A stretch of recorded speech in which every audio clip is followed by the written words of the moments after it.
하도 들어라. 하도 드는 것도 배우긴 하겠지만은 궁극의 마지막에 해결할 것은 당사자가 해결해야 되는 점이 여기 무사지라고 이렇게 보면 되겠네요. 서성을 말미암지 않는다는 거죠. 흔히 원효 스님도 이제 무사무자라고 하기도 하죠. 서성도 없고 제자도 없다. 그렇지만 불교 부처님의 인연을 빌려서 이렇게 이제 우리는 그 무사지를 다시 개발하는 거죠. 사실은. 그다음에 어리석지 않은 지혜, 무취지, 무의지, 다르지 않는 지혜, 허물이 없는 지혜, 뭐 착각하지 않는다는 거죠. 실수하지도 않고 한량이 없는 지혜, 풍부하죠. 사실은 이 길이 없는 지혜, 일체 세간의 최성묘변이라. 게으름이 없는 지혜, 빼앗을 수 없는 지혜를 주었으니 이 삼매의 힘은 의뢰의 여법히 법다이 그러한 까닭이라. 법 여시곤이라. 법이 이와 같은 까닭이다. 그런 삼매에 들기만 되면은 이와 같은 뭡니까? 무단지, 무예지, 무착지, 무실지, 무사지, 무량지, 그죠? 무성지 이와 같은 것이 있다. 꼭 그런 삼매 안 들더라도 우리가 이제 똑같이 색을 보고 똑같은 맛을 보고 똑같이 이제 춥고 뜨거운 것을 느끼고 사람마다 대동소이 하잖아요, 그죠? 그런데 자세히 보면은 대동소이 정도는 아니고 정말 그대로 천차만별이 일시평등하잖아요. 그 다음에 신가라, 뜻은 막 그렇다 치고 뜻은 무의 지료 해가지고 이제 뜻은 해통시겠고 바깥으로 나오는 몸의 형태 신가 몸의 가피 이 시에 제불이 각신 우수아사마하 공덕님 보살 정하시니라. 그때 여러 부처님께서 각각 오른손을 내밀어 공덕님 보살의 정수리를 만지었다. 하엄경에는 모든 곳에서 마정수기를 내릴 때는 어느 손으로? 오른손으로 합니다. 입법개품 저 뒤에 가서도 오른손으로 하죠. 오른손이 상징하는 것은 뭡니까? 정법이다 이거죠. 정법. 여기서는 이제 신업을 가피라고 하는 것은 몸에 이제 그런 식으로 그 정수리에 마정수기를 받는다고 하는 것은 위력이 굉장히 위실력이 뭐랍니까? 배터리 충전되는 것처럼 증가되는 거하고 똑같죠. 예. 전기 코드가 이게 마이크에 있는데 그냥 이렇게 있다가 이게 스위치 하나 탁 올리면은 소리가 이렇게 커지잖아요, 그죠? 그러다면 이런 게 그냥 신가입니다, 신가. 공덕님 보살의 보살행위라. 거기 앞에까지는 가피했는 가분이고 여기서는 이제 삼에서 일어나는 기분이 되겠습니다. 일어날 기자. 일어나면은 뭘 합니까? 본분은 뭐죠? 설명하게 되는 부분이죠. 전에 이제 했던 거 다시 한번 짚어보겠습니다. 입정수가라, 그죠? 삼매에 들어서 뭘 받는다? 가피를 받게 되고 그 가피는 신구의로 가피를 받게 되고 기정 뭐라고 했죠? 삼매에서 일어나면은 설법이라. 기정 설법이라. 삼매에서 일어나면은 법을 설한다 이렇게 말씀드렸죠. 그래서 건강경 우리 잘 아는 대목 세족이 부자이자 그 대목까지 설명드린 적이 있죠. 기억나십니까? 부처님께서 반사헐, 수의발, 세족이 부자이자가 거의 삼매에 드시는 상태라고 이렇게 볼 수가 있겠죠. 깨끗하게 밥그릇 닦고 옷 정비하고 그죠? 발 씻으시고 자리 펴고 편안하게 앉으시니까 그때에 수보리가 적종자기 편단우견 우설착지 합장공경 200불은 하유 세존 이렇게 이제 참 부처님 희화하십니다. 이렇게 그때도 뭡니까? 기정 설법 한잔 밥 자실 때 그 부처님요 이러면 기 따갑다 이제 배고프다 이렇게 말씀하실 거 아니에요. 그래서 세족이 부자 이자 그래서 삼매 상태에서 이렇게 반드시 앉아 계실 때 뭘 해야 됩니까? 질문을 드려야 되는 거죠. 자, 지금도 이제 형태가 그와 같겠죠. 이제 마정수기까지 받고 마정수기 받았으면 이제 뭡니까? 도장 찍었으니까 일나야 되겠죠. 마정수기 받았는데 계속 자면은 이거는 완전히 무기공이죠. 뭐. 자, 마정수기 받고는 일어납니다. 시에 공덕님 보살이 적정자기 하사 고제 보살은 하사대. 이제 거기서 이제 일어나서 공덕님 보살은 삼매로부터 일어나서 누구에게 모든 보살에게 말하였다. 그러면서 이제 설법 말씀하시는 것이 이제 보살의 행에 대해서 보살의 행의 이제 근본 당체를 이제 먼저 얘기를 합니다.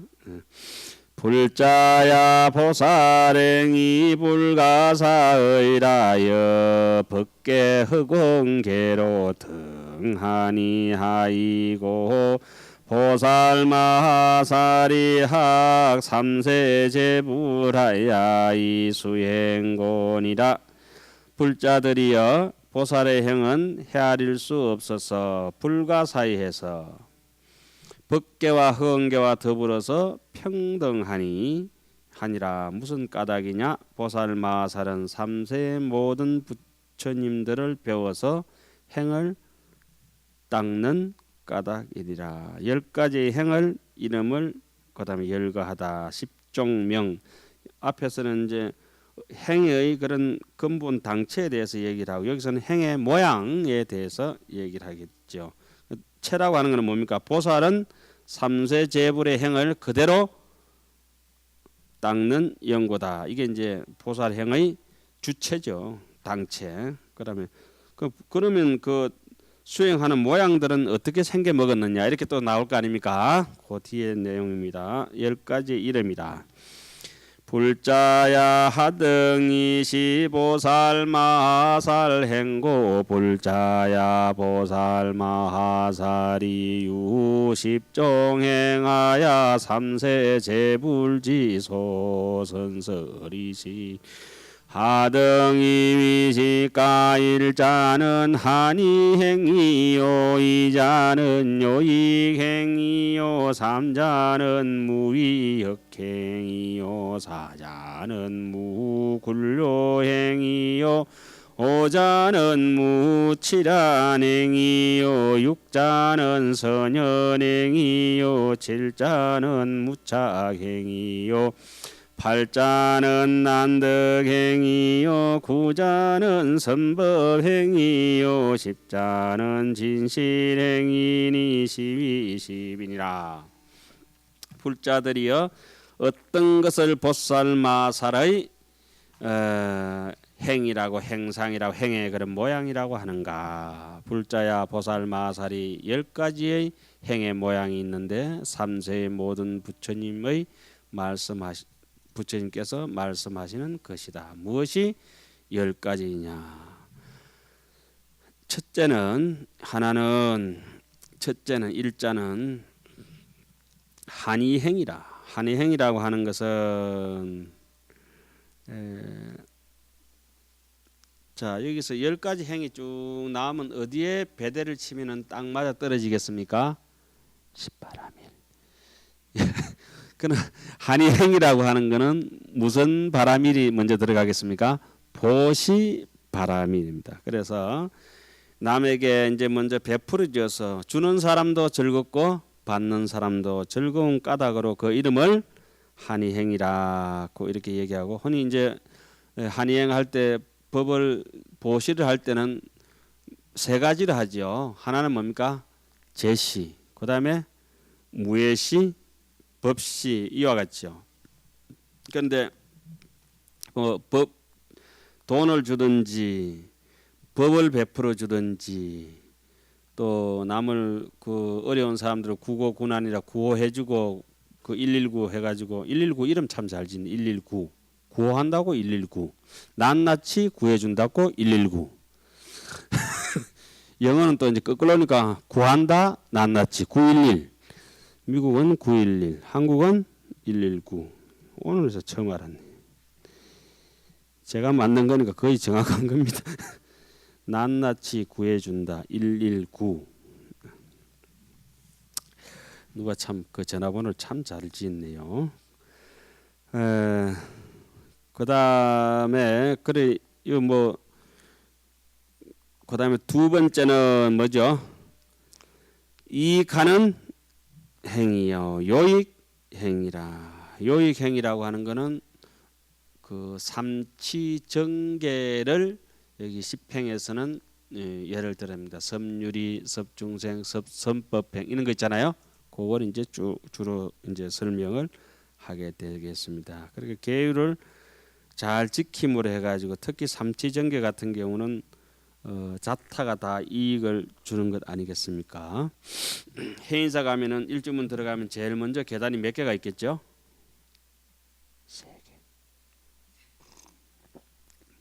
그 다음에 5개. 삼치정계 5개, 10개 이렇게 해서 일주문으로부터 시작해서 수다라장까지 올라가면은 108계단이 있습니다. 그럼 해인사 수다라장에 그 8만 대장경 모셔놓은데 기둥은 몇 개겠습니까? 기둥 108개. 기둥 108개입니다. 나중에 한번 살려보세요. 수다라장이 뒤에 이렇게 있고 앞에 이렇게 있습니다. 여기 들어가는 문입니다. 그죠?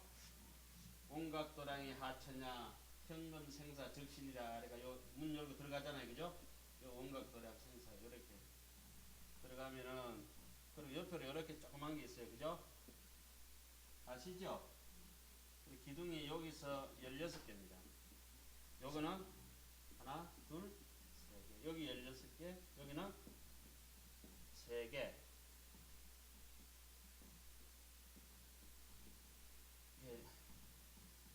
여기는 2개, 여기는 3개. 하나, 2개, 여기는 3개.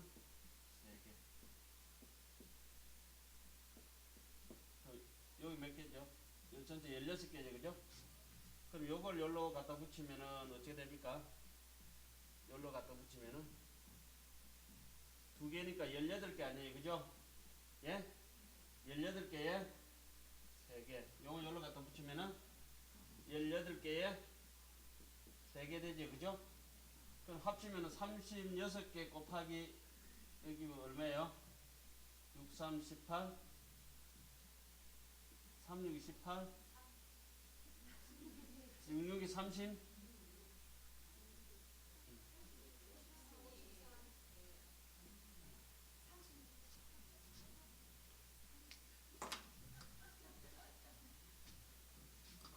그래 됩니다. 그게 아니고 이게 저게 저래 되고 18 곱하기 3하고 18 곱하기 3하고 이래야 되네, 그죠? 18 곱하기 3 18 곱하기 3이라면 54 108개. 별걸 다 해야 돼. 그게 왜 나와가지고 그 해인사 수다라장도 108개입니다. 옛날에 우리 어른들은 그렇게 기둥 하나 세우면서 계단 하나 놓으면서 우리로 하여금 해탈의 길로 갈 수 있게끔 내지는 삼치정계를 놓으면서 5계단 하면서 또 뭡니까? 5개를 얘기하고 범어사 기둥 일주문 기둥이 4개잖아요. 사홍소원을 얘기하고 범어사 일주문 기둥이 4개 이렇게 나란히 여러 돼 있잖아요. 하나, 둘, 셋, 4개 되어 있습니다. 그 옛날 어른들의 자비심이 건축이나 이런 데 보면은 곳곳에 스며가 있죠. 그 두 번째 요익행위라고 하는 것은 그렇게 계율을 상징하는 것이다. 그러니까 삼치정계는 통계라고도 할 수 있겠죠. 통체적으로 전체적인 계고, 그죠? 부분적으로 보면은 세속 뭐 우바이 5개라든지 우바세 우바이, 그죠? 출가한 사미들의 10개라든지 비구 250개라든지 이와 같이 또 낱낱이 따로 되어 있고 뭐 대성보살계 같은 경우도 48 뭐 10중 대개 48경구째 뭐 이런 것들도 있지 않습니까? 예. 그런 것들이 하여튼 요익행이란 이름을 빌려서 저 앞에는 우리가 그 10주 할 때는 어떻게 배웠죠? 발심주, 취지주, 수행주, 그다음에 생기주, 구족, 방편주, 정심주, 불태주, 동진주, 법왕자주, 간정주. 벌써 홀딱 까먹고 안 계시죠? 참 신기한 거예요. 그것의 연장선에서 지금 여기에 그대로 나오는 것입니다. 그러나 그 모든 것들이 전부 뭡니까? 십바라밀의 다른 이름일 뿐이다고 하는 거죠. 추사 김정희라면은 완당도 됐다가 추사도 됐다가 또 다른 이름들도 쭉 많지 않겠습니까? 그죠? 그와 같은 것입니다. 십지보살로 이제 올라가면 어떻게 될까요? 한의지는 어떻게? 한의지는 어떤 보살로? 한의지는 한의지지 뭐.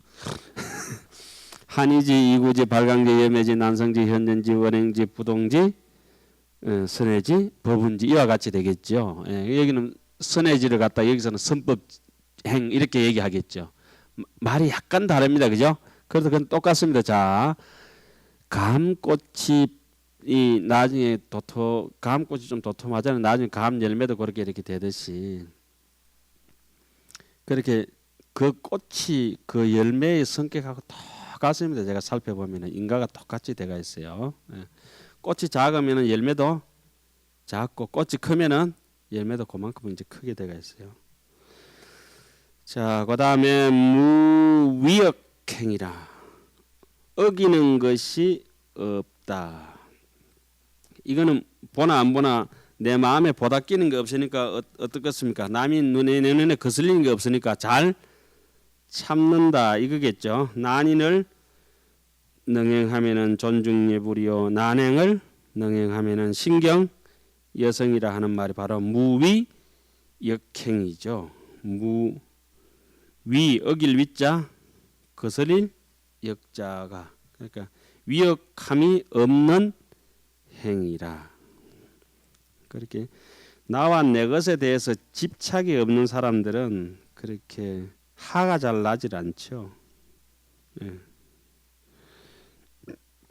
그런데 내 거에 대해서 집착이 굉장히 강한 사람들은 이 무위역행은 다른 말로는 무진한 행위라고도 할 수 있겠어요. 한스럽고 성질나는 탐진치 할 때 진짜 있잖아요, 그죠? 한할 진짜 눈꼴 사납다 그러잖아요. 보통 그렇게 눈꼴 사나운 게 없어야 무위역행이 이래 되는 건데, 막 배가 갑자기 아프고 이런 분들은 이게 막 마음에 거슬리면 오바이트 올라오고 그렇게 하잖아요. 그게 그래 되는 게 그게 내와 내 것에 대한 집착이 강한 사람들은 참을성이 없어요. 무생법인을 정말 얻어버리고 이렇게 될 것 같으면은 마음에 거슬리는 게 정말 없겠지만은 하여튼 순리를 따라가는 게 무위역행이라 보면 되겠습니다. 무위역이란 말이 순리다 이 말입니다. 순리행이다. 그다음에 그다음에 굽히지 않는 행위라, 굴려행위라. 굽히지 않는 행위라고 있는 것은 어떤 춥든지 덥든지 뭐 가난하든지 뭐 어떤 입장이 형편이 좀 별로 안 좋든지 간에 깨어름이 없는 거, 좌절하지 않는 거. 무굴려란 말이 무좌절행위다 이런 말이겠네요. 다른 말로는 정진바람일이 되니까 불태전이죠. 계속 밀고 나가죠. 진짜 불태전은 7주 이상이 돼야 되겠지만은 항상 공덕을 저지르는 뭐 공덕을 짓는 그런 이제 행위에 머물고 또 남을 중생을 교화하는 것이 적당하게 하는 것이 아니라 무진하게 오늘 또 남을 위하고 내일 또 남을 위하고 계속 하다 보니까 마치 그거 뭐 젖먹이 아기들 그거 기저귀 빠는 어머니의 심정으로 싫어하지도 안 하고 뭐 게으르지도 안 하잖아요, 그죠? 계속 젖 먹이고 뭐 이렇게 진자리 마른 자리 갈아주듯이 뭐 그런 정도의 행위라 할까요? 다함이 없는 항상 그 공덕에 생각하면서 다함이 없는 행위 무굴려 행위라. 그러니까 10주로 비춰 보면은 뭡니까? 생기주라고 했죠. 생 태어난다. 귀한 곳에 열의 가문에 태어난다 이렇게 했고 쥐쯤으로 보면 뭡니까? 염해지쯤 이래 안 되겠습니까? 예. 예. 그 약하게 그렇게 물러나고 뭐 이렇게 뭐 앵간한데 그래도 만족할 줄 모르고 그래요. 그렇게 해도 끝없이 이제 깨어름 없이 하는 것입니다. 다섯 번째는 무칠한 행위라. 무칠한 우치와 산란을 여의는 행위라. 이게 지혜로서 늘 이제 선정이 이제 지혜를 돋아나긴 하지만은 지혜로운 사람이 선정에 들어가기 쉽잖아요. 그래서 혼침하고 또 도구하고 방방 뜨든지 푹 깔아앉든지 이런 게 없어지면은 무칠한 행위라. 그래서 이게 나중에 자라면 난성지가 되죠. 외도 소견도 칠한이 없으니까 선정삼매에서 지혜가 이제 또렷이 이제 밝아오기 시작하니까 아침 해가 뜨는 것처럼 그렇게 되니까 칠한이 없는 것이죠. 그 사람이 무칠한 행 정도가 이제 잘 형성되면 목숨 마칠 때에 무명 귀신이 와가지고 그 사람을 혼탁하게 하지 못한다 하죠. 어지럽게 하지 못한다 하죠. 왜냐하면 바른 생각이 정념이 이제 갖춰지기 때문에 그렇다 하지 않습니까? 그렇게 제6주는 뭐라 했죠? 정심주죠, 그죠? 무칠한이 어디로 갈 수 있는 계기를 마련합니까? 정심, 정념, 반야바라밀로 갈 수 있게끔 밀어내죠. 그러면은 여섯 번째는 선현행이라. 선현이 뭡니까? 바라밀행이 잘 나타나서 무슨 바라밀 중에서도 최고 반야바라밀이 현전하니까 그걸 뭐랍니까? 현이라고 하는 거는 인연을 손금 들여다보듯이 깨끗하게 인연생밀법에 대해서 깨뜨려 보니까 선현이라고 이렇게 얘기를 합니다. 뭐 요 정도 되면 이제 흔히 그러죠. 원하세세 생생처 상어봤냐 불태전 하는 거 있잖아요, 그죠? 원하세세 생생처. 예. 날 때마다 항상 불국토에 태어나려면은 어느 행, 선현행, 원하세세